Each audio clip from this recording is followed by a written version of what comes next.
There's another program that's a little bit similar to an antivirus, except it's more specific. The program that I'm talking about is RK-Hunter. RK-Hunter looks for rootkits within a system.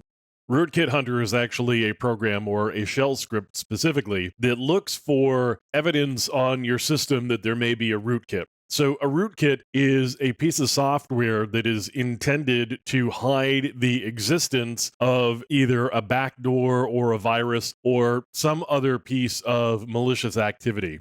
We can just run RootKitHunter. It's very simple. So you can see that I can update, I can do a version check, I can just do a check on it, which is, of course, what I want to do here. I'm going to say RK-Hunter, so let's just get an update first and make sure that we have the very latest, and it looks like there are a couple of updates here. So now I just want to run a check. This is actually going to just generate a lot of output here, so we're going to be looking for different strings within the binaries on the system.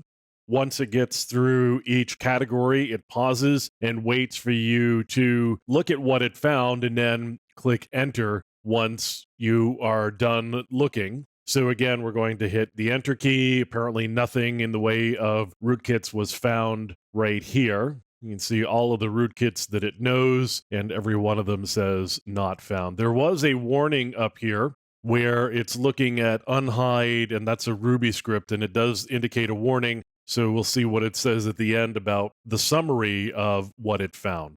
Now it's looking through rootkits and directories, looking for malware, checking for enabled XINetD services, and it did find a warning there. So there's a couple of warnings that are being indicated here. And we can now look at the log file that was generated. So let's just see the log file.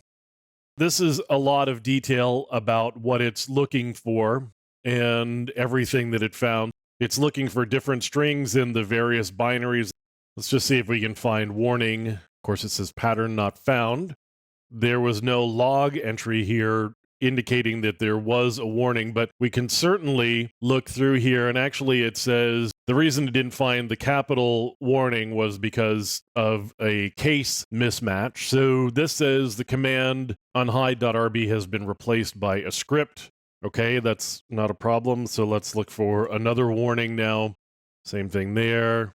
So now looking for the XINetD services, and it looks like it did find an enabled XINetD service. That's okay. We've got FTP enabled through XINetD, which is what we would expect to have here.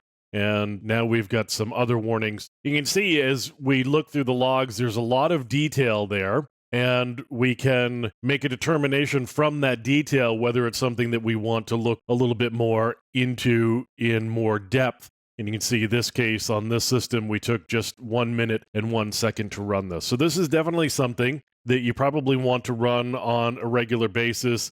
And it's actually something that's generally a good idea to put into your cron jobs so that it will run on a daily or weekly basis.